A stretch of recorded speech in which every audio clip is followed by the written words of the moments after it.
आप सुन रहे हैं जगत गुरु तत्वदर्शी संत रामपाल जी महाराज द्वारा लिखित पुस्तक जीने की राह का पेज नंबर 301। कबीर परमेश्वर यानी कबीर देव की महिमा बताते हुए आदरणीय गरीब दास साहेब जी कह रहे हैं कि हमारे प्रभु कबीर यानी कबीर देव बंदी छोड़ हैं। बंदी छोड़ का भावार्थ है काल की कारागार से छुटवाने वाला। काल ब्रह्म के 21 ब्रह्मांडों में सर्व प्राणी पापों के कारण काल के बंदी हैं। पूर्ण परमात्मा कबीर देव कबीर साहिब पाप का विनाश कर देते हैं। पापों का विनाश न ब्रह्म न पर ब्रह्म न ही ब्रह्मा विष्णु शिव जी कर सकते हैं। केवल जैसा कर्म है उसका वैसा ही फल दे देते हैं। इसीलिए यजुर्वेद अध्याय 5 के मंत्र 32 में लिखा है, कबीरंगा ऋषि यानी कबीर देव कबीर परमेश्वर पापों का शत्रु है। बंभा ऋषि बंधनों का शत्रु अर्थात बंदी छोड़ है। इन पांचों यानी ब्रह्मा विष्णु शिव माया और धर्मराय से ऊपर सतपुरुष परमात्मा कबीर देव हैं जो सतलोक का मालिक है। शेष सर्व पर ब्रह्म ब्रह्म तथा ब्रह्मा विष्णु शिव जी व आदि माया नाशवान परमात्मा है। महाप्रलय में ये सब तथा इनके लोक समाप्त हो जाएंगे। आम जीव से कई हजार गुना ज्यादा लंबी इनकी उम्र है, परंतु जो समय निर्धारित है वह एक दिन पूरा अवश्य होगा। आदरणीय गरीब दास जी महाराज कहते हैं, शिव ब्रह्मा का राज इंद्र गिनती कहां, चार मुक्ति बैकुंठ समझ ये ता लम्हा, शंख जुगन की जूनी उम्र बढ़धारिया, जा जननी कुर्बान सु कागज पारिया, ये ती उम्र बुलंद मरेगा अंतरे, सतगुरु लगे न कान न भेंटे संतरे। चाहे शंख युग की लंबी उम्र भी क्यों न हो, वह एक दिन समाप्त जरूर होगी।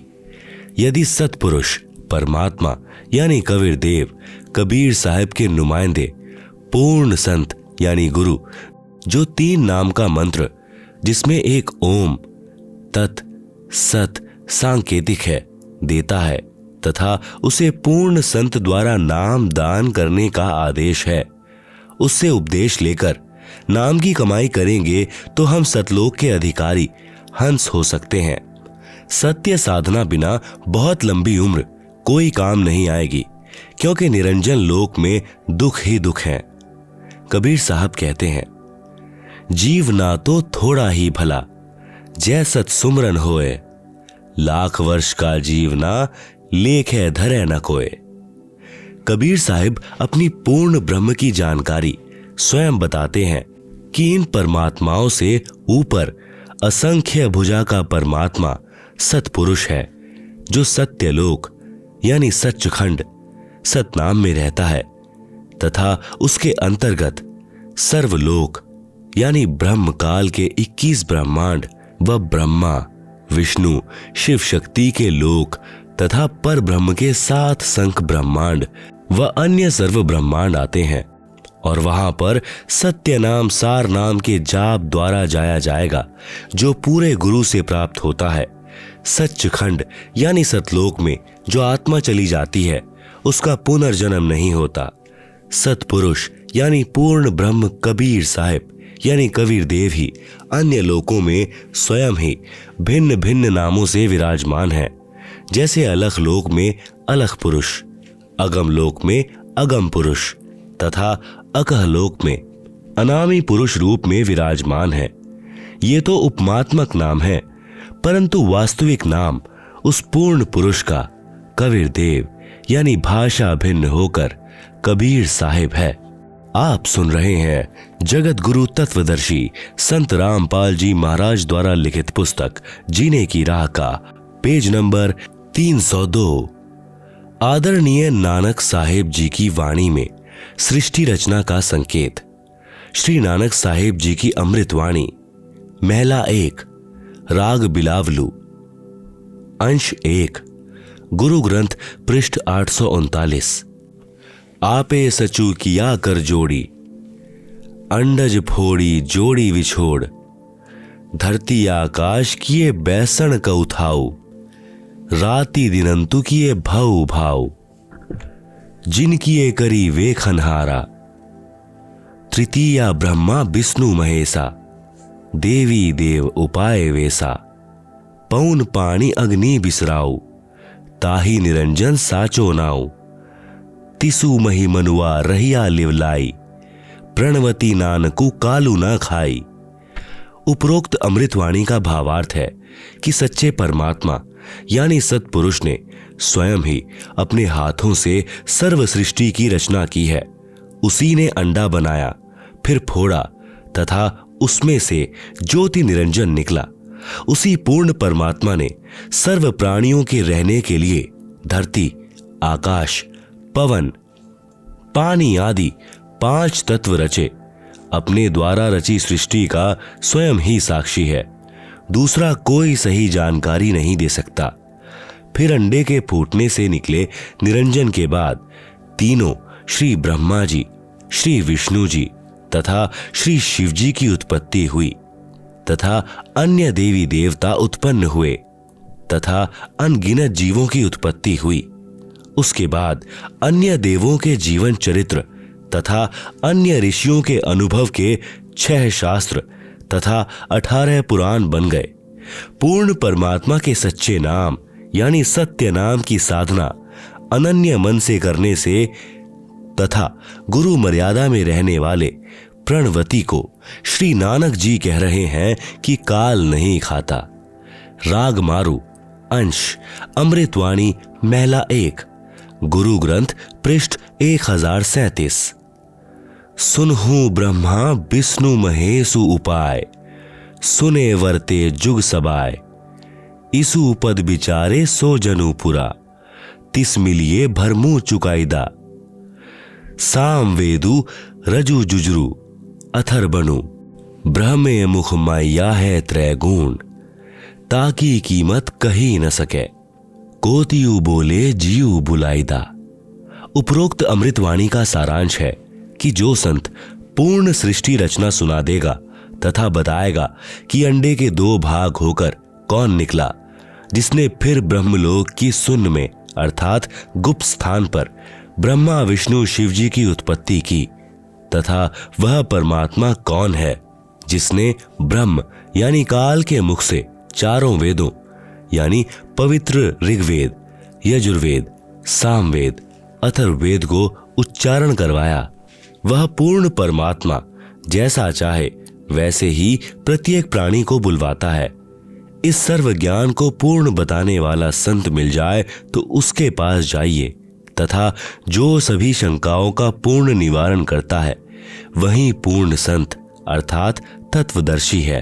आप सुन रहे हैं जगत गुरु तत्वदर्शी संत रामपाल जी महाराज द्वारा लिखित पुस्तक जीने की राह का पेज नंबर 303। श्री गुरु ग्रंथ साहिब पृष्ठ 929।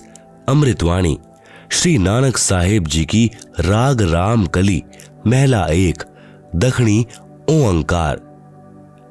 ओंकारी ब्रह्मा उत्पत्ति, ओंकारु किया जिनचित। ओंकारी सैल जुग भय, ओंकारी वेद निर्मय। ओंकारी सबदी उधरे, ओंकारी गुरुमुखी तरे। ओनम अखर सुनहु बिचारू, ओनम अखरु त्रिभुवन सारू। उपरोक्त अमृतवाणी में श्री नानक साहेब जी कह रहे हैं कि ओंकार अर्थात ज्योति निरंजन यानी काल से ब्रह्मा जी की उत्पत्ति हुई। कई युगों मस्ती मारकर ओंकार यानी ब्रह्म ने वेदों की उत्पत्ति की जो ब्रह्मा जी को प्राप्त हुए। 3 लोक की भक्ति का केवल एक ओम मंत्र ही वास्तव में जाप करने का है। इस ओम शब्द को पूरे संत से उपदेश लेकर अर्थात गुरु धारण करके जाप करने से उद्धार होता है। विशेष श्री नानक साहिब जी ने तीनों मंत्रों ओम तत्सत का स्थान स्थान पर रहस्यात्मक विवरण दिया है, उसको केवल पूर्ण संत यानी तत्वदर्शी संत ही समझ सकता है तथा तीनों मंत्रों के जाप को उपदेशी को समझाया जाता है। पृष्ठ 1038। उत्तम सती गुरु पुरुष निराले, सबदी रते हरि रस मत वाले, रिधि बुद्धि सिद्धि ज्ञान गुरु ते पाइये, पूरे भाग मिलाइदा। सती गुरु ते पाए बिचारा, सुन समाधि सचे घर बारा, नानक निर्मल नादु सबद धुनी, सचूरा में नामी समायदा। उपरोक्त अमृतवाणी का भावार्थ है कि वास्तविक ज्ञान देने वाले सद्गुरु तो निराले ही हैं, वे केवल नाम जाप को जपते हैं, अन्य हठ योग साधना नहीं बताते। यदि आपको धन दौलत, पद, बुद्धि या भक्ति शक्ति भी चाहिए तो वह भक्ति मार्ग का ज्ञान पूर्ण संत ही पूरा प्रदान करेगा। ऐसा पूर्ण संत बड़े भाग्य से ही मिलता है। वहीं पूर्ण संत विवरण बताएगा कि ऊपर सुन यानी आकाश में अपना वास्तविक घर यानी सत्यलोक परमेश्वर ने रच रखा है। उसमें एक वास्तविक सार नाम की धुन यानी आवाज हो रही है। उस आनंद में अविनाशी परमेश्वर के सार शब्द से समाया जाता है, अर्थात उस वास्तविक सुखदायी स्थान में वास हो सकता है, अन्य नामों तथा अधूरे गुरुओं से नहीं हो सकता। आंशिक अमृतवाणी महला पहला, श्री गुरु ग्रंथ, पृष्ठ 359-360। शिवनगरी मही आसनी, बैसौ कलप त्यागी वादम, सिंडी सबद सदा धुनी, सो है अहिनिसी पूरे नादम। हरि कीर्ति रह राशि हमारी, गुरु मुख पंथ अतीतम, सगली ज्योति हमारी सम्मिया, नाना वर्ण अनेकम। कह नानक सुनी भरथरी, जोगी पार ब्रह्म लिव एकम। आप सुन रहे हैं जगत गुरु तत्वदर्शी संत रामपाल जी महाराज द्वारा लिखित पुस्तक जीने की राह का पेज नंबर 304। उपरोक्त अमृतवाणी का भावार्थ है कि श्री नानक साहिब जी कह रहे हैं कि हे भरथरी योगी जी, आपकी साधना भगवान शिव तक है, उससे आपको शिव नगरी यानी लोक में स्थान मिला है और शरीर में जो सिंगी शब्द आदि हो रहा है वह इन्हीं कमलों का है तथा टेलीविजन की तरह प्रत्येक देव के लोक से शरीर में सुनाई दे रहा है। हम तो एक परमात्मा पार ब्रह्म अर्थात सर्व से पार जो पूर्ण परमात्मा है, अन्य किसी और एक परमात्मा में लौ यानी अनन्य मन से लग्न लगाते हैं। हम ऊपरी दिखावा यानी भस्म लगाना, हाथ में डंडा रखना नहीं करते। मैं तो सर्व प्राणियों को एक पूर्ण परमात्मा यानी सत्पुरुष की संतान समझता हूं। सर्व उसी शक्ति से चलायमान है। हमारी मुद्रा तो सच्चा नाम जाप गुरु से प्राप्त करके करना है तथा क्षमा करना हमारा बाणा यानी वेशभूषा है। मैं तो पूर्ण परमात्मा का उपासक हूं तथा पूर्ण सद्गुरु का भक्ति मार्ग इससे भिन्न है। अमृतवाणी राग आसा महला 1, श्री गुरु ग्रंथ, पृष्ठ 420। आसा महला 1। जिनी नामू विसारिया, दूजे भरमी भुलाई, मूलू छोड़ी डाली लगे, किया पावही छाई। साहिबू मेरा एकू है, अवरू नहीं भाई, कृपा ते सुखु पाइया, साचे पर थाई। गुर की सेवा सो करे, जिसु आपी कराए, नानक सिरुदे छूटिए, दरगह पति पाए। उपरोक्त वाणी का भावार्थ है कि श्री नानक साहिब जी कह रहे हैं कि जो पूर्ण परमात्मा का वास्तविक नाम भूलकर अन्य भगवानों के नामों के जाप में भ्रम रहे हैं, वे तो ऐसा कर रहे हैं कि मूल यानी पूर्ण परमात्मा को छोड़कर डालियों यानी तीनों गुण रूप रजगुण ब्रह्मा, सतगुण विष्णु, तमगुण शिव जी की सिंचाई यानी पूजा कर रहे हैं। उस साधना से कोई सुख नहीं हो सकता, अर्थात पौधा सूख जाएगा तो छाया में नहीं बैठ पाओगे। भावार्थ है कि शास्त्र विधि रहित साधना करने से व्यर्थ प्रयत्न है, कोई लाभ नहीं। इसी का प्रमाण पवित्र गीता अध्याय 16 श्लोक 23-24 में भी है। उस पूर्ण परमात्मा को प्राप्त करने के लिए मनमुखी यानी मनमानी साधना त्याग कर पूर्ण गुरुदेव को समर्पण करने से तथा सच्चे नाम के जाप से ही मोक्ष संभव है, नहीं तो मृत्यु के उपरांत नरक जाएगा। श्री गुरु ग्रंथ साहिब पृष्ठ नंबर 843-844। बिलावलू महला 1। मैं मन चाहूं घना साची विगासी राम, मोही प्रेम पिरे प्रभु अविनाशी राम। अविगतो हरि नाथु नाथ तिसे भावे सोथिए, कृपालु सदा दयालु दाता जिया अंदरी तू जिए। मैं आधारू तेरा तू खसमू, मेरा मैं ताणु तकिया तेरो। साची सूचा सदा नानक, गुर सबदी झगरू निबेर ओ। उपरोक्त अमृतवाणी में श्री नानक साहेब जी कह रहे हैं कि अविनाशी पूर्ण परमात्मा नाथों का भी नाथ है, अर्थात देवों का भी देव है, यानी सर्व प्रभुओं श्री ब्रह्मा जी, श्री विष्णु जी, श्री शिव जी तथा ब्रह्म व पर ब्रह्म पर भी नाथ है, अर्थात स्वामी है। मैं तो सच्चे नाम को हृदय में समा चुका हूं। हे परमात्मा, सर्व प्राणी का जीवन आधार भी आप ही हो। मैं आपके आश्रित हूं, आप मेरे मालिक हो। आपने ही गुरु रूप में आकर सत्य भक्ति का निर्णायक ज्ञान देकर सर्व झगड़ा निपटा दिया, अर्थात सर्व शंका का समाधान कर दिया। आप सुन रहे हैं जगत गुरु तत्वदर्शी संत रामपाल जी महाराज द्वारा लिखित पुस्तक जीने की राह का पेज नंबर 305, श्री गुरु ग्रंथ साहिब पृष्ठ नंबर 721, राग तिलंग महला 1। यक अर्ज गुफ्तम पेश तो दर कून करतार, हक्का कबीर करीम तू बेअब परवरदिगार।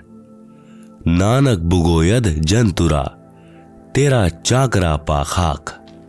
उपरोक्त अमृतवाणी में स्पष्ट कर दिया कि हे हक्का कबीर, आप सत कबीर यानी कून करतार शब्द शक्ति से रचना करने वाले शब्द स्वरूपी प्रभु अर्थात सर्व सृष्टि के रचनहार हो।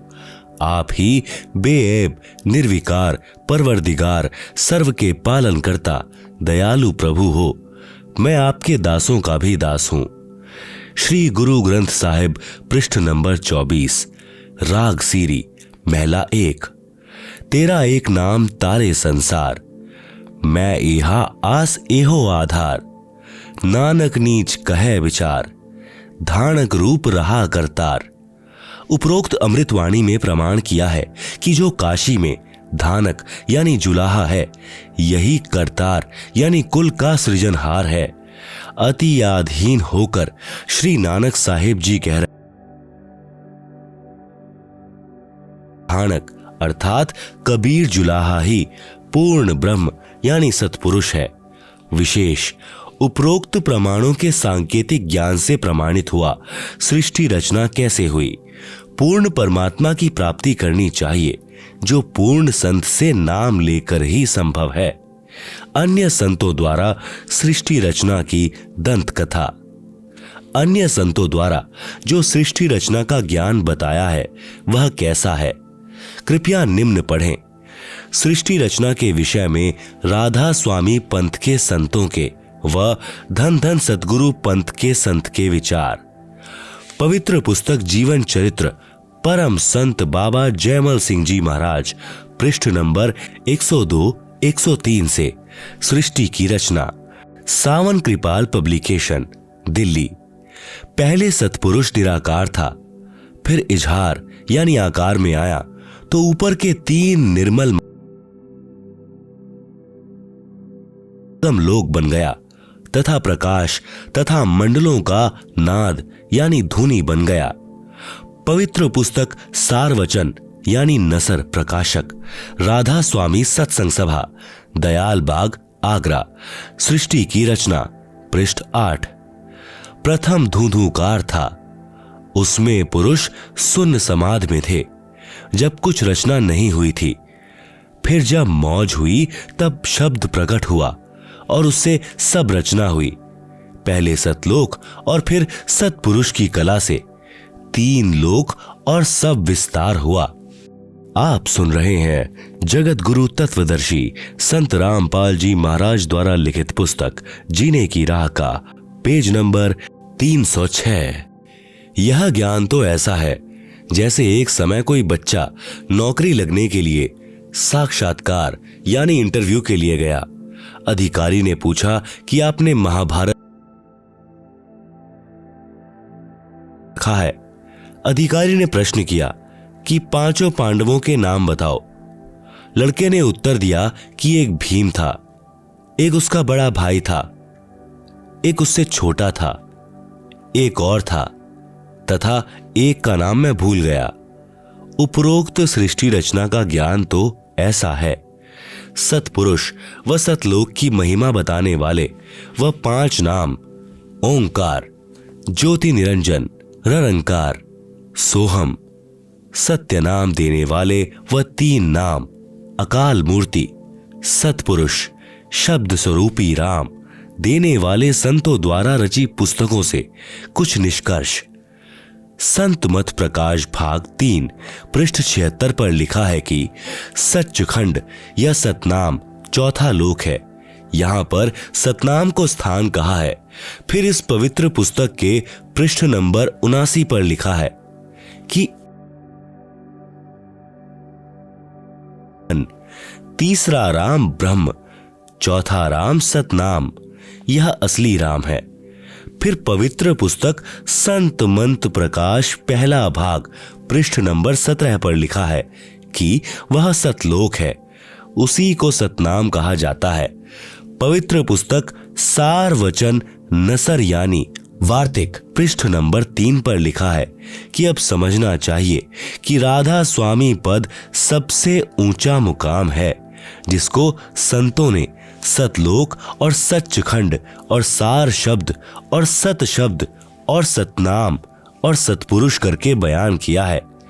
पवित्र पुस्तक सार वचन नसर आगरा से प्रकाशित पृष्ठ नंबर 4 पर भी उपरोक्त ज्यों का त्यों वर्णन है। पवित्र पुस्तक सच्चखंड की सड़क पृष्ठ नंबर 226 संतों का देश सच्चखंड या सतलोक है, उसी को जाता है। विशेष उपरोक्त व्याख्या ऐसी लगी जैसे किसी ने जीवन में न तो शहर देखा, न कार देखी और न पेट्रोल देखा है, न ड्राइवर का ज्ञान हो कि ड्राइवर किसे कहते हैं, और वह व्यक्ति अन्य साथियों से कहे कि मैं शहर में जाता हूं, कार में बैठकर आनंद मनाता हूं। फिर साथियों ने पूछा कि कार कैसी है, पेट्रोल कैसा है और ड्राइवर कैसा है, शहर कैसा है। उस गुरुजी ने उत्तर दिया कि शहर कहो चाहे कार, एक ही बात है। शहर भी कार ही है, पेट्रोल भी कार को ही कहते हैं, ड्राइवर भी कार को ही कहते हैं, सड़क भी कार को ही कहते हैं। आओ विचार करें, सतपुरुष तो पूर्ण परमात्मा है। सतनाम वह 2 मंत्र का नाम है जिसमें एक ओम तथा तत्सांकेतिक है, तथा इसके बाद सार नाम साधक को पूर्ण गुरु द्वारा दिया जाता है। यह सतनाम तथा सार नाम दोनों स्मरण करने के नाम हैं। सतलोक वह स्थान है जहां सतपुरुष रहता है। पुण्यात्माएं स्वयं निर्णय करें सत्य तथा असत्य का। आप सुन रहे हैं जगत गुरु तत्वदर्शी संत रामपाल जी महाराज द्वारा लिखित पुस्तक जीने की राह का पेज नंबर 307। भक्ति मर्यादा। नाम दीक्षा लेने वाले व्यक्तियों के लिए आवश्यक जानकारी। पहली, पूर्ण गुरु से दीक्षा लेनी चाहिए। पूर्ण गुरु की पहचान।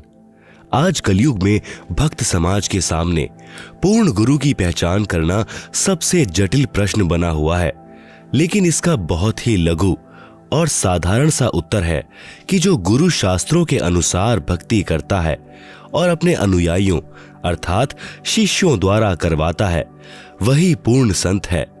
चूंकि भक्ति मार्ग का संविधान धार्मिक शास्त्र जैसे कबीर साहिब की वाणी, नानक साहिब की वाणी, संत गरीबदास जी महाराज की वाणी, संत धर्मदास जी साहिब की वाणी, वेद, गीता, पुराण, कुरान, पवित्र बाइबल आदि है।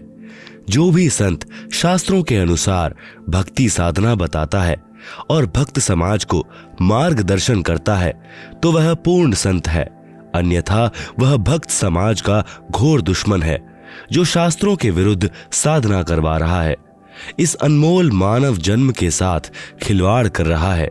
ऐसे गुरु या संत को भगवान के दरबार में घोर नरक में उल्टा लटकाया जाएगा। उदाहरण के तौर पर जैसे कोई अध्यापक सिलेबस यानी पाठ्यक्रम से बाहर की शिक्षा देता है तो वह उन विद्यार्थियों का दुश्मन है। गीता अध्याय नंबर 7 का श्लोक नंबर 15। न माम दुष्कृतिन मूढ़ा प्रपदन्ते नराधमा मायया अपहृत ज्ञाना आसुरम भावम आश्रिता।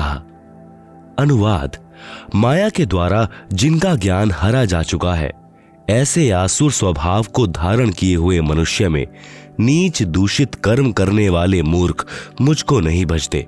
अर्थात वे तीनों गुणों रजगुण ब्रह्मा, सतगुण विष्णु, तम गुण शिव की साधना ही करते रहते हैं। यजुर्वेद अध्याय नंबर 40 श्लोक नंबर 10 संत रामपाल दास जी द्वारा भाषा भाष्य। अन्य देवाहु संभवादन्य दाहुर संभवात इति शुश्रुम धीराणाम ये नस्त द्विच चक्षिरे। हिंदी अनुवाद, परमात्मा के बारे में सामान्यत निराकार अर्थात कभी न जन्मने वाला कहते हैं। दूसरे आकार में अर्थात जन्म लेकर अवतार रूप में आने वाला कहते हैं। जो टिकाऊ अर्थात पूर्ण ज्ञानी अच्छी प्रकार सुनाते हैं उसको इस प्रकार सही तौर पर वही समरूप अर्थात यथार्थ रूप में भिन्न भिन्न रूप से प्रत्यक्ष ज्ञान कराते हैं।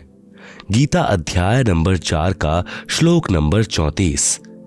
तत् विद्धि प्रणिपातेन परिप्रश्नेन सेव्या उपदेक्ष्यन्ति ते ज्ञानम ज्ञानिनः तत्वदर्शिनः। अनुवाद, उसको समझ उन पूर्ण परमात्मा के ज्ञान व समाधान को जानने वाले संतों को भली भांति दंडवत प्रणाम करने से, उनकी सेवा करने से और कपट छोड़कर सरलता पूर्वक प्रश्न करने से वे परमात्म तत्व को भली भांति जानने वाले ज्ञानी महात्मा तुझे उस तत्व ज्ञान का उपदेश करेंगे। आप सुन रहे हैं जगत गुरु तत्वदर्शी संत रामपाल जी महाराज द्वारा लिखित पुस्तक जीने की राह का पेज नंबर 308। दूसरी, नशीली वस्तुओं का सेवन निषेध। हुक्का, शराब, बियर, तंबाकू, बीड़ी, सिगरेट, हुलास, सूंघना, गुटखा, मांस, अंडा, सुल्फा, अफीम, गांजा और अन्य नशीली चीजों का सेवन तो दूर रहा, किसी को नशीली वस्तु लाकर भी नहीं देनी है। बंदी छोड़ गरीबदास जी महाराज इन सभी नशीली वस्तुओं को बहुत बुरा बताते हुए अपनी वाणी में कहते हैं कि सुरा पान मद मांसाहारी गमन करें भोगें पर नारी। 70 जन्म कटत हैं शीशम साक्षी साहिब हैं जगदीशम। पर द्वारा स्त्री का खोले 70 जन्म अंधा होवे डोले। मदिरा पीवे कड़वा पानी 70 जन्म श्वान के जानी। हुक्का हरदम पीवते लाल मिलावें धूर। इसमें संशय है नहीं जन्म पिछले सूर। सो नारी जारी करे सुरापान 100 बार, एक चिलम हुक्का भरे डूबे काली धार। सूर गऊ को खात है भक्ति बिहूने राड़, भांग तंबाकू खा गए सोचा बद है हाड़। भांग तंबाकू पी वही सुरापान से हेत, गोस्त मट्टी खाए कर जंगली बने प्रेत। पान तंबाकू चा बही नास नाक में देत, सो तो ईराने गए ज्यों भड़भूजे का रेत। भांग तंबाकू पी वही गोस्त गला कबाब, मोर मृग कुंभखत है देंगे कहां जवाब। तीसरी, तीर्थ स्थानों पर जाना निषेध। किसी प्रकार का कोई व्रत नहीं रखना है, कोई तीर्थ यात्रा नहीं करनी, न कोई गंगा स्नान आदि करना, न किसी अन्य धार्मिक स्थल पर स्नानार्थ व दर्शनार्थ जाना है। किसी मंदिर व इष्ट धाम में पूजा व भक्ति के भाव से नहीं जाना कि इस मंदिर में भगवान है। भगवान कोई पशु तो है नहीं कि उसको पुजारी जी ने मंदिर में बांध रखा है। भगवान तो कण कण में व्यापक है। ये सभी साधनाएं शास्त्रों के विरुद्ध हैं। जरा विचार करके देखो कि ये सभी तीर्थ स्थल जैसे जगन्नाथ का मंदिर, बद्रीनाथ, हरिद्वार, मक्का मदीना, अमरनाथ, वैष्णो देवी, वृंदावन, मथुरा, बरसाना, अयोध्या राम मंदिर, काशी धाम, छुड़ानी धाम आदि मंदिर, मस्जिद, गुरुद्वारा, चर्च व इष्ट धाम आदि ऐसे स्थल हैं जहां पर कोई संत रहते थे। वे वहां पर अपनी भक्ति साधना करके अपना भक्ति रूपी धन जोड़ करके शरीर छोड़कर अपने इष्ट देव के लोक में चले गए। तत्पश्चात उनकी यादगार को प्रमाणित रखने के लिए वहां पर किसी ने मंदिर, किसी ने मस्जिद, किसी ने गुरुद्वारा, किसी ने चर्च या किसी ने धर्मशाला आदि बनवा दी, ताकि उनकी याद बनी रहे और हमारे जैसे तुच्छ प्राणियों को प्रमाण मिलता रहे कि हमें ऐसे ही कर्म करने चाहिए जैसे कि इन महान आत्माओं ने किए हैं। ये सभी धार्मिक स्थल हम सभी को यही संदेश देते हैं कि जैसे भक्ति साधना इन नामी संतों ने की है, ऐसी ही आप करो। इसके लिए आप इसी तरीके से साधना करने वाले व बताने वाले संतों को तलाश करो और फिर जैसा वे कहें वैसा ही करो।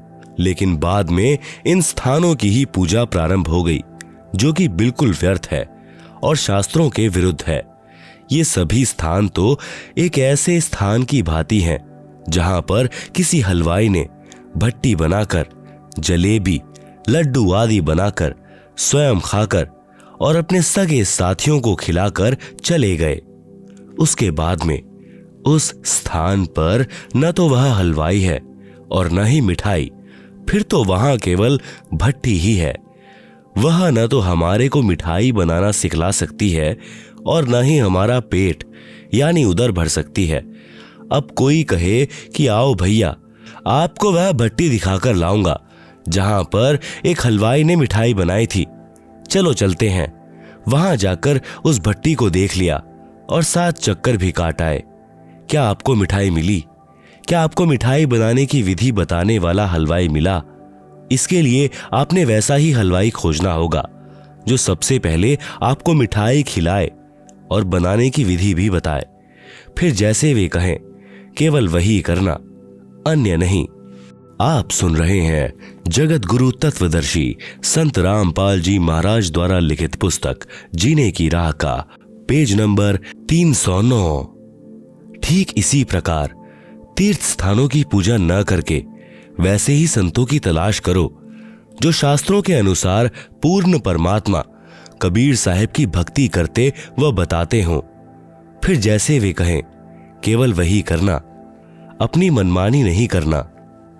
सामवेद संख्या नंबर 1400, उतारचिक अध्याय नंबर 12, खंड नंबर 3, श्लोक नंबर 5, संत रामपाल दास द्वारा भाषा भाष्य। भद्रा वस्त्रा समन्यावसानो। महान कवि निर्वचनानि शंसन आ वच्यस्व चंवो पूयमानो विचक्षणो जागृविर्देववीतो। हिंदी। चतुर व्यक्तियों ने अपने वचनों द्वारा पूर्ण परमात्मा यानी पूर्ण ब्रह्म की पूजा का सत्य मार्ग दर्शन न करके अमृत के स्थान पर आन उपासना जैसे भूत पूजा, पितर पूजा, श्राद्ध निकालना, तीनों गुणों की पूजा, रजगुण ब्रह्मा, सतगुण विष्णु, तम गुण शंकर तथा ब्रह्मकाल की पूजा, मंदिर, मस्जिद, गुरुद्वारों, चर्चों व तीर्थ उपवास तक की उपासना, रूपी फोड़े व घाव से निकले मवाद को आदर के साथ आचमन करा रहे होते हैं, उसको परम सुखदायक पूर्ण ब्रह्म कबीर सहशरीर साधारण वेशभूषा में, वस्त्र का अर्थ है वेशभूषा, संत भाषा में इसे चोला भी कहते हैं। जैसे कोई संत शरीर त्याग जाता है तो कहते हैं कि महात्मा तो चोला छोड़ गए। सत्यलोक वाले शरीर के समान दूसरा तेज पंच का शरीर धारण करके आम व्यक्ति की तरह जीवन जीकर कुछ दिन संसार में रहकर अपनी शब्द साखियों के माध्यम से सत्य ज्ञान को वर्णन करके पूर्ण परमात्मा के छुपे हुए वास्तविक सत्य ज्ञान तथा भक्ति को जागृत करते हैं। गीता अध्याय नंबर 16 का श्लोक नंबर 23। यह शास्त्र विधिम उत्सृज्य वर्तते कामकारतः न सह सिद्धिम अवाप्नोति न सुखम न पराम गतिम। अनुवाद। जो पुरुष शास्त्र विधि को त्याग कर अपनी इच्छा से मनमाना आचरण करता है वह न सिद्धि को प्राप्त होता है, न परम गति को और न सुख को ही। गीता अध्याय नंबर 6 का श्लोक नंबर 16।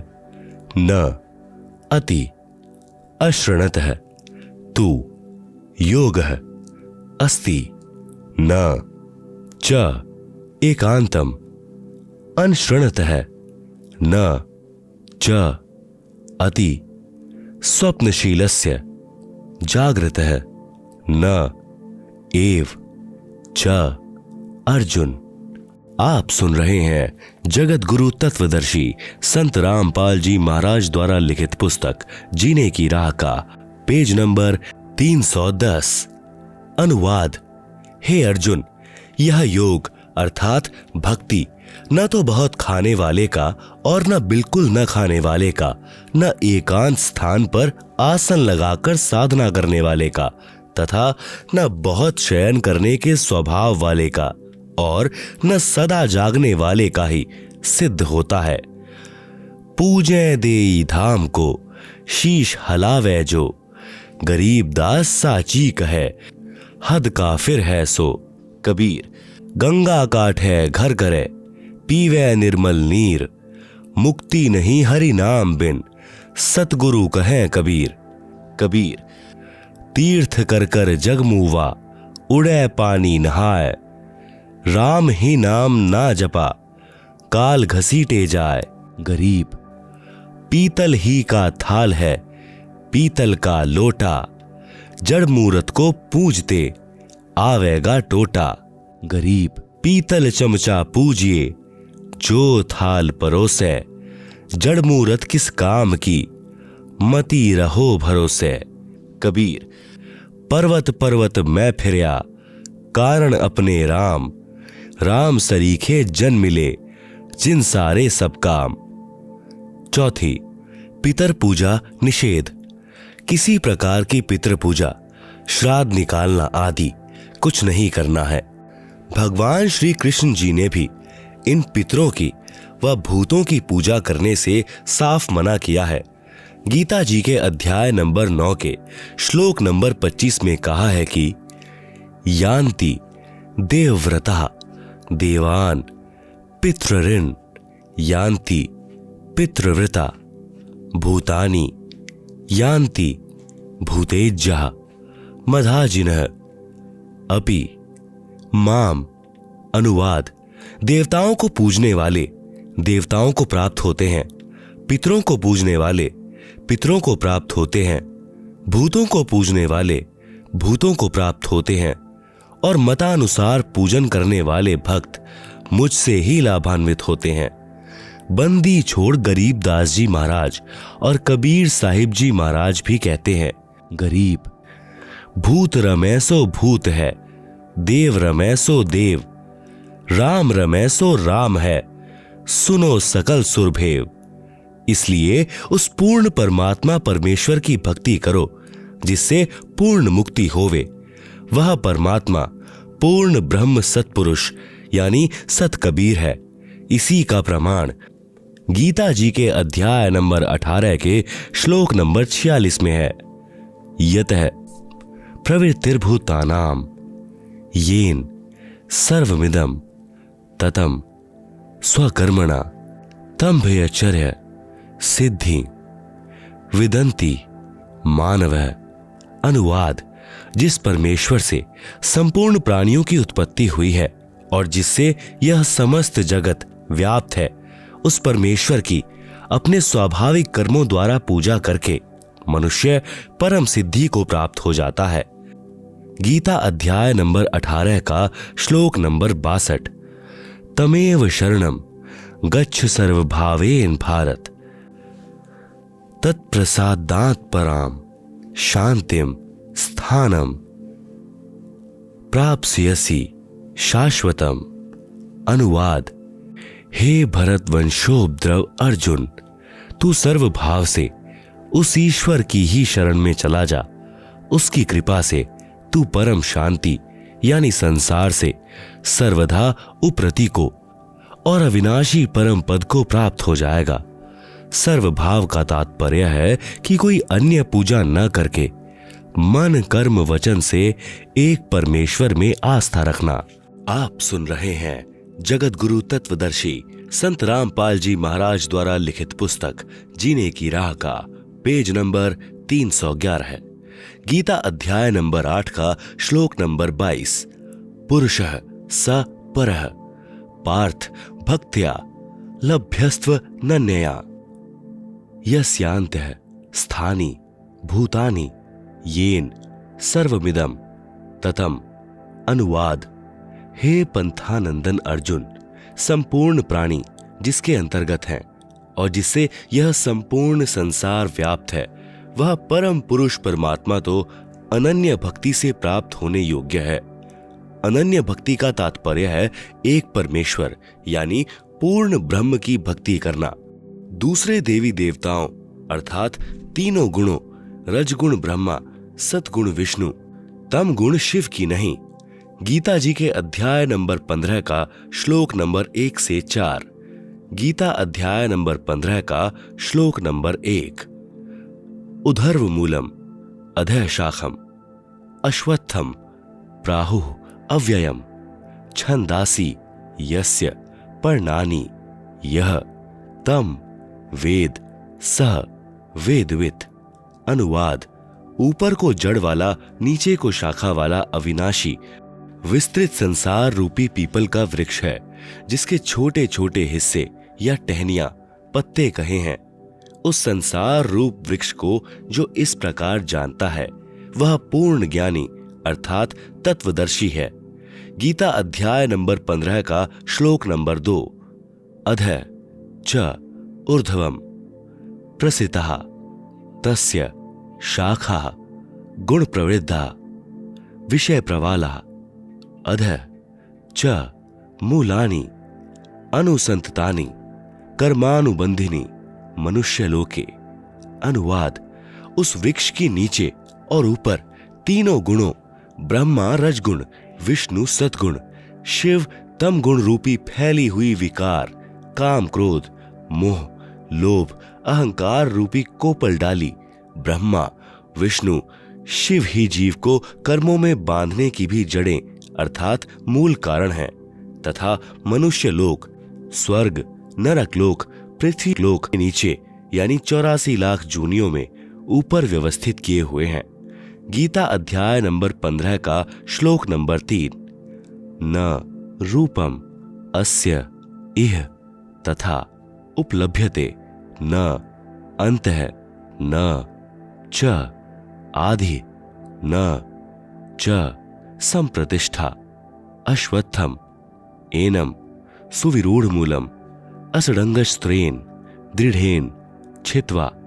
अनुवाद: इस रचना का न शुरुआत तथा न अंत है, न वैसा स्वरूप पाया जाता है तथा यहाँ विचार काल में अर्थात मेरे द्वारा दिया जा रहा गीता ज्ञान में पूर्ण जानकारी मुझे भी नहीं है, क्योंकि सर्व ब्रह्मांडों की रचना की अच्छी तरह स्थिति का मुझे भी ज्ञान नहीं है।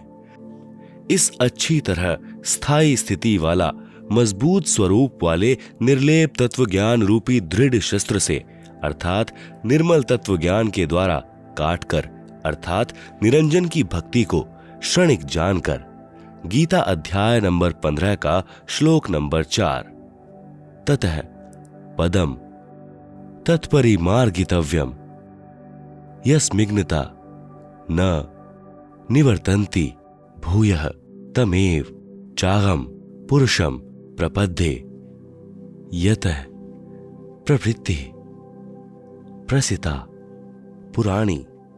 अनुवाद: उसके बाद उस परम पद परमात्मा की खोज करनी चाहिए जिसको प्राप्त हुए मनुष्य फिर लौटकर संसार में नहीं आते और जिससे अनादिकाल से चली आने वाली यह सृष्टि विस्तार को प्राप्त हुई है। उस आदि पुरुष परमात्मा के ही मैं शरण हूँ। आप सुन रहे हैं जगत गुरु तत्वदर्शी संत रामपाल जी महाराज द्वारा लिखित पुस्तक जीने की राह का पेज नंबर 312। इस प्रकार स्वयं भगवान श्री कृष्ण ने इंद्र, जो देवी देवताओं का राजा है, की पूजा भी छुड़वाकर उस परमात्मा की भक्ति करने के लिए ही प्रेरणा दी थी, जिस कारण उन्होंने गोवर्धन पर्वत को उठाकर इंद्र के कोप से ब्रजवासियों की रक्षा की। गरीबदास जी कहते हैं, इंद्र चढ़ा ब्रिज डुबोवन, भीगा भीत न लेव। इंद्र कढ़ाई होत जगत में, पूजा खा गए देव। कबीर, इस संसार को समझाऊं कै बार, पूंछ जो पकड़े भेड़ की, उतरा चाहे पार। 5वां, गुरु आज्ञा का पालन। गुरुदेव जी की आज्ञा के बिना घर में किसी भी प्रकार का धार्मिक अनुष्ठान नहीं करवाना है। जैसे बंदी छोड़ अपनी वाणी में कहते हैं कि गुरु बिन यज्ञ हवन जो करही, मिथ्या जावे कबहु नहीं फलही। गुरु बिन माला फेरते, गुरु बिन देते दान, गुरु बिन दोनों निष्फल हैं, पूछो वेद पुराण। 6, माता मसानी पूजना निषेध। आपने खेत में बनी मढ़ी या किसी खेड़े आदि की या किसी अन्य देवता की समाध नहीं पूजनी है। समाध चाहे किसी की भी हो, बिल्कुल नहीं पूजनी है। अन्य कोई उपासना नहीं करनी है। यहां तक कि तीनों गुणों ब्रह्मा, विष्णु, शिव की पूजा भी नहीं करनी है। केवल गुरु जी के बताए अनुसार ही करना है।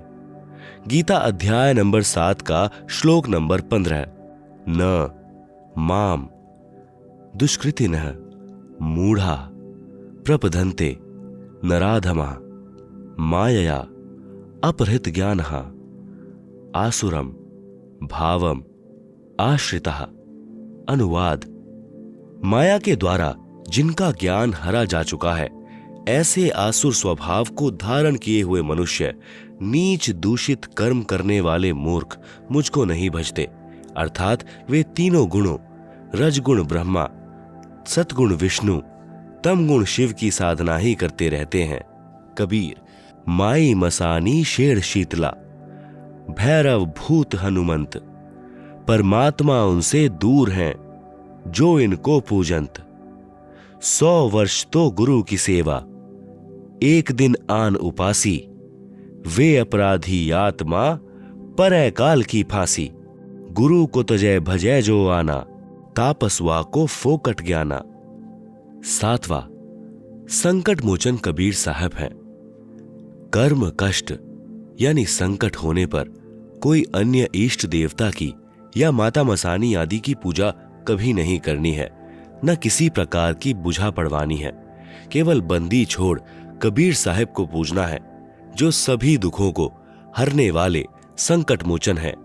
सामवेद संख्या नंबर 822, उतारचिक अध्याय 3, खंड नंबर 5, श्लोक नंबर 8, संत रामपाल दास द्वारा भाषा भाष्य। मनीषी भी पवते पुवर्य कविनर्भिर्थ परि कोशाम अशिष्यदत् त्रितस्य नाम जन्यन्मधु शरण्येन्द्रस्य वायुम संख्या वर्धयन। हिंदी। सनातन अर्थात अविनाशी कबीर परमेश्वर हृदय से चाहने वाले, श्रद्धा से भक्ति करने वाले भक्तात्मा को 3 मंत्र उपदेश देकर पवित्र करके जन्म व मृत्यु से रहित करता है तथा उसके प्राण अर्थात जीवन श्वासों को, जो संस्कारवश अपने मित्र अर्थात भक्त के गिनती के डाले हुए होते हैं, को अपने भंडार से पूर्ण रूप से बढ़ाता है, जिस कारण से परमेश्वर के वास्तविक आनंद को अपने आशीर्वाद प्रसाद से प्राप्त करवाता है। कबीर। देवी देव ठाढ़े भय हमको ठौर बताओ, जो मुझ यानी कबीर को पूजे नहीं, उनको लूटो खाओ। काल जो पीसे पीसना, जोरा है पनिहार, ये 2 असल मजूर हैं सतगुरु के दरबार। आप सुन रहे हैं जगत गुरु तत्वदर्शी संत रामपाल जी महाराज द्वारा लिखित पुस्तक जीने की राह का पेज नंबर 313। 8वां, अनावश्यक दान निषेध।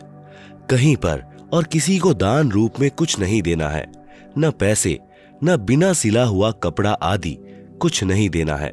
यदि कोई दान रूप में कुछ मांगने आए तो उसे खाना खिला दो, चाय, दूध, लस्सी, पानी आदि पिला दो, परंतु देना कुछ भी नहीं है। न जाने वह भिक्षुक उस पैसे का क्या दुरुपयोग करे। जैसे एक व्यक्ति ने किसी भिखारी को उसकी झूठी कहानी, जिसमें वह बता रहा था कि मेरे बच्चे इलाज बिना तड़फ रहे हैं, कुछ पैसे देने की कृपा करें को सुनकर भावनावश होकर 100 रुपए दे दिए। वह भिखारी पहले पाव शराब पीता था। उस दिन उसने आधा बोतल शराब पिया और अपनी पत्नी को पीट डाला। उसकी पत्नी ने बच्चों सहित आत्महत्या कर ली। आप द्वारा किया हुआ वह दान उस परिवार के नाश का कारण बना। यदि आप चाहते हो कि ऐसे दुखी व्यक्ति की मदद करें तो उसके बच्चों को डॉक्टर से दवाई दिलवा दें, पैसा न दें। कबीर साहब कहते हैं, गुरु बिन माला फेरते, गुरु बिन देते दान, गुरु बिन दोनों निष्फल हैं, पूछो वेद पुराण। 9वां, झूठा खाना निषेध। ऐसे व्यक्ति का झूठा नहीं खाना है जो शराब, मांस, तंबाकू, अंडा, बियर, अफीम, गांजा आदि का सेवन करता हो।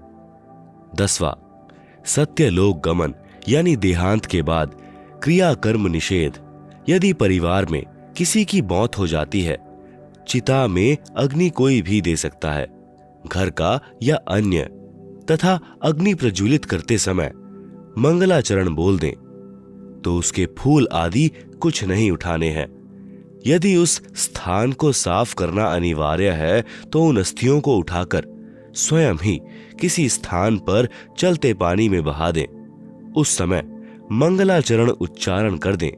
न पिंड आदि भरवाने हैं, न 13वीं, छमाही, बरसौधी पिंड भी नहीं भरवाने हैं तथा श्राद्ध आदि कुछ नहीं करना है। किसी भी अन्य व्यक्ति से हवन आदि नहीं करवाना है।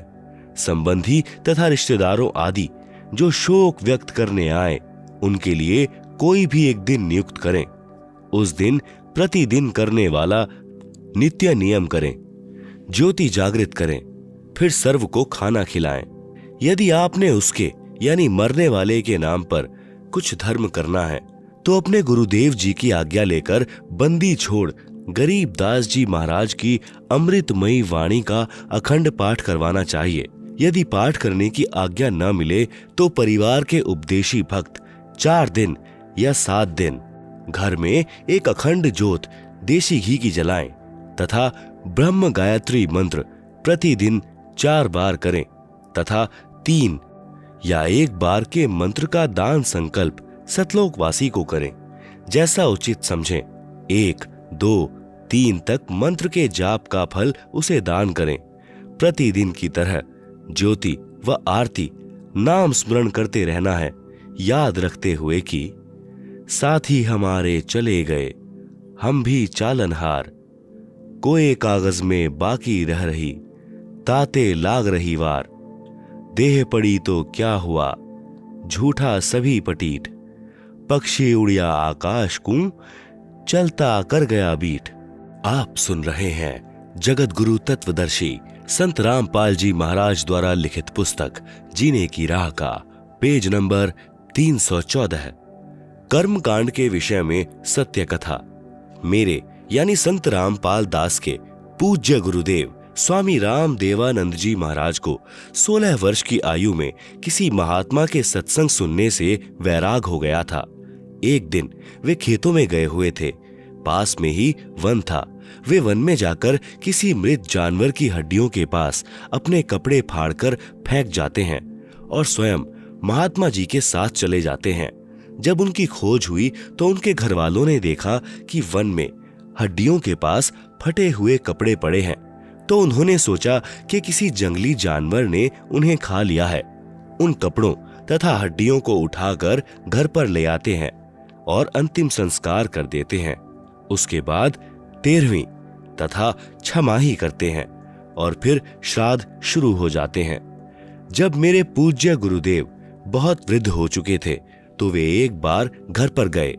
तब उन घर वालों को यह पता चला कि ये जीवित हैं और घर छोड़कर चले गए थे। उन्होंने बताया कि जब ये घर छोड़कर चले गए थे तो इनकी खोज हुई। वन में इनके कपड़े मिले, उनके पास कुछ हड्डियां पड़ी थी, तो हमने सोचा कि किसी जंगली जानवर ने इनको खा लिया है और उन कपड़ों तथा हड्डियों को घर पर लाकर अंतिम संस्कार कर दिया। फिर मैंने यानी संत रामपाल दास ने मेरे पूज्य गुरुदेव के छोटे भाई की पत्नी से पूछा कि जब हमारे पूज्य गुरुदेव घर छोड़कर चले गए थे तो तुमने पीछे से क्या किया। उसने बताया कि जब मैं ब्याही आई थी तो उस समय मुझे इनके श्राद्ध निकलते मिले थे। मैं अपने हाथों से इनके लगभग 70 श्राद्ध निकाल चुकी हूँ। उसने बताया कि जब घर में कोई नुकसान हो जाता था, जैसे कि भैंस का दूध न देना, धन में खराबी आ जाना, कोई और नुकसान हो जाना आदि, तो हम सियानों के पास बूझा पड़वाने के लिए जाते थे। तो वे कहते थे कि तुम्हारे घर में कोई निसंतान यानी अनमैरिड मरा हुआ है, तुम्हारे को वह दुखी कर रहा है, फिर हम उसके कपड़े आदि देते हैं। तब मैंने कहा कि ये तो दुनिया का उद्धार कर रहे हैं, ये किसको दुख दे रहे थे, ये तो अब सुखदाता हैं। फिर मैंने यानी संत रामपाल जी महाराज ने उस वृद्धा से कहा कि अब तो ये आपके सामने है, अब तो ये व्यर्थ की साधना जैसे श्राद्ध निकालने बंद कर दो। तब उसने कहा कि यह तो पुरानी रिवाज है, यह कैसे छोड़ दूं। अर्थात हम अपनी पुरानी रिवाजों में इतने लीन हो चुके हैं कि प्रत्यक्ष प्रमाण होने पर कि वह गलत कर रहे हैं छोड़ नहीं सकते। इससे प्रमाणित होता है कि श्राद्ध निकालना, पितर पूजा करना आदि सब व्यर्थ है।